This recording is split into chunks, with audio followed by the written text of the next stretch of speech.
안녕하세요. 크리스강의 모르면 나만 손의 TV입니다. 지역별로 온도가 조금의 차이는 있겠지만 오늘 제가 사는 지역의 온도가 무려 36도까지 올라가고 지역별 폭염경보도 이어지고 있습니다. 이렇게 더울 땐 외부 활동이 힘들고 위험할 때가 있죠. 이럴 땐 냉방이 되는 실내에 있으며 무더위를 피하는 분들도 많습니다. 한 가구당 에어컨 사용 시간이 하루 평균 8시간 가까이 된다고 합니다. 하지만 걱정이 되는 건 전기요금이죠. 작년부터 올해 상반기까지 전기요금이 5차례 오른 탓에 올여름 기준 하루 평균 8시간 정도 에어컨을 틀면 7만 원에서 10만 원 정도의 전기요금을 더 내야 할 수 있다고 합니다. 여름철 에어컨을 마음껏 틀고도 전기요금 관련 걱정을 안 할 수 있는 방법이 있습니다. 궁금하신 분들은 이번 영상 확인해 보시면 좋겠습니다. 그럼 오늘도 끝까지 봐주세요. 전기요금이 걱정되어서 에어컨을 반복해서 껐다 켰다 하는 분들 많이 계실 것 같습니다. 계속 틀면 그만큼 전력을 많이 사용해서 요금이 많이 나올 것 같아서 조금 시원해지면 끄고 더워지면 다시 전원을 켜는 경우가 많은데요. 우리 집 에어컨이 무엇인지에 따라서 오히려 이런 행동이 전기요금을 더 나오게 만들 수도 있습니다. 에어컨 사용 시간이 전기요금에 영향을 미치지만 에어컨 종류에 따른 사용 방법을 제대로 알고 사용하고 있는지도 전기요금에 미치는 영향이 큽니다. 그래서 내가 사용하는 에어컨 종류가 인버터인지 정속형인지 먼저 확인하는 것이 중요합니다. 인버터, 정속형에 따라서 사용 방법이 달라지기 때문입니다. 에어컨 종류를 확인할 수 있는 방법은 크게 3가지가 있습니다. 최근에 나온 에어컨의 경우 인버터 에어컨인 경우가 많은데요. 인버터 에어컨은 외관에 인버터라고 적혀 있는 경우가 많습니다.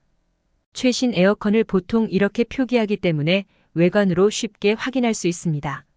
하지만 외관에 아무것도 적혀 있지 않다면 본체 측면 또는 실외기에서 소비 전력 정보를 확인하시면 됩니다. 인버터의 경우 최소, 전격, 최대 등으로 세분화되어 있고 달리 구분되어 있지 않다면 정속형 제품입니다. 그 다음 확인 방법은 모델명으로 구분할 수 있는데요. 포털 사이트의 에어컨 모델명을 검색해서 확인해 볼 수 있습니다. 이렇게 했는데도 확인이 어렵다면 가장 간편한 방법은 고객센터를 통해서 문의하시면 됩니다. 삼성, LG 등 가지고 계신 제품의 제조사 고객센터에 전화해서 모델명을 알려주면 확인 가능합니다. 에어컨 종류가 전기요금에 영향을 미칩니다. 따라서 우리 집 에어컨이 인버터형인지 정속형인지 확인한 다음 에어컨 종류에 따른 사용 방법대로 사용하셔야 합니다. 먼저 인버터형 에어컨의 경우 어떻게 사용해야 여름철 전기요금 폭탄을 피할 수 있는지 알려드리겠습니다.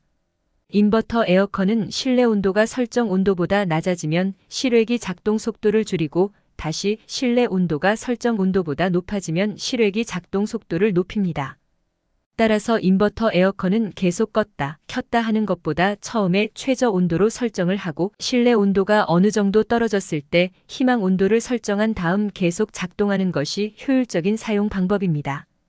예를 들어 에어컨을 켜고 18도로 강하게 온도를 내린 후 온도가 어느 정도 내려갔을 때 26도로 설정 후 계속 온도가 유지될 수 있게 하시면 됩니다.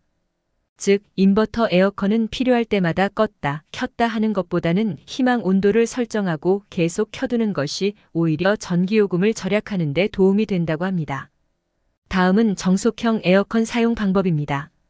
인버터 에어컨은 실내 온도, 설정 온도에 따라 실외기 작동 속도가 조절되지만 정속형 에어컨은 조금 다릅니다. 정속형 에어컨은 실외기 속도가 일정합니다. 실내 온도가 설정 온도보다 낮아지면 실외기가 돌지 않고 실내 온도가 설정 온도보다 높아지면 다시 실외기가 작동합니다.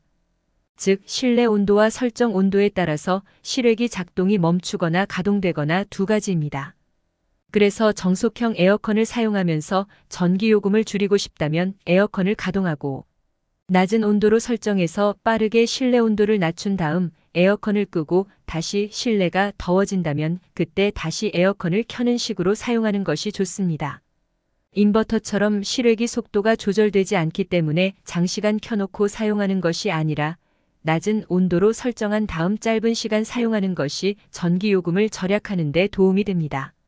앞으로 정속 에어컨을 사용할 때는 최저 온도로 설정 후 어느 정도 온도가 떨어져 시원하다고 느껴졌을 때 전원을 껐다가 다시 실내 온도가 올라가 더워졌을 때 다시 켜서 사용하시는 게 전기요금을 덜 나오게 하는 사용 방법이라는 것 기억하시면 좋겠습니다. 정속형이나 인버터 에어컨이나 실내 희망 온도를 26도로 설정하고 사용하는 게 좋습니다. 대부분 에어컨 사용 시간만 걱정하시는 경우가 많은데요. 이처럼 에어컨 종류가 전기요금에 미치는 영향도 생각보다 크다는 것 꼭 기억하세요. 다음은 여름철 냉방비를 절약할 수 있는 방법들을 추가로 안내해 드릴게요. 에어컨 못지않게 실내에서 많이 사용하는 여름철 제품이 선풍기입니다. 에어컨 가동 시 선풍기를 틀면 전기요금을 아낄 수 있을까요? 에어컨만 단독으로 가동할 경우 실내 온도는 빠르게 낮출 수 있지만 시원한 공기가 고르게 퍼지지 않을 수 있습니다. 선풍기를 사용하게 되면 에어컨을 틀어 시원한 공기가 다른 방에 빠르게 도달할 수 있게 해주기 때문에 실내 온도가 20% 정도 더 빠르게 낮아진다고 합니다. 에어컨 효율이 그만큼 높아지는 것인데요. 선풍기를 함께 사용하면 그렇지 않을 때보다 온도가 더 빠르게 내려가 더 시원하고 에어컨 효율도 높아져 전기요금 절약 효과도 함께 볼 수 있다고 합니다. 그리고 에어컨 사용 시 냉방 효율과 청결을 위해서 필수로 해야 하는 것이 있습니다. 바로 주기적으로 필터를 청소해 주는 것입니다. 필터에 먼지나 곰팡이가 생긴 상태로 계속 에어컨을 가동하면 첫째는 건강에 좋지 않을 뿐더러 둘째는 에어컨의 냉방 효율이 떨어집니다. 냉방 효율이 떨어지면 그만큼 전기요금도 더 나오게 됩니다. 따라서 에어컨 필터 청소를 주기적으로 깨끗한 물에 헹궈서 해주시고 물기가 잘 제거되도록 그늘에서 잘 말려준 다음 다시 에어컨에 장착해서 사용하시면 됩니다. 오늘은 여름철 많은 분들이 걱정하는 에어컨 전기요금 절약하는 방법에 대해서 살펴봤습니다. 에어컨 종류에 따라서 전기요금을 절약하기 위한 사용 방법이 다르다는 것 꼭 기억하시면 좋겠습니다. 그리고 에어컨 가동 시 선풍기나 서큘레이터를 함께 사용하면 실내 온도를 더 빠르게 낮출 수 있고 더불어 냉방 효율도 높아져서 전기요금 절약에도 도움이 된다는 것 꼭 기억하세요. 오늘 영상도 끝까지 봐주셔서 정말 감사합니다. 구독과 좋아요, 알림 설정 꼭 부탁드립니다. 좋은 하루 되세요.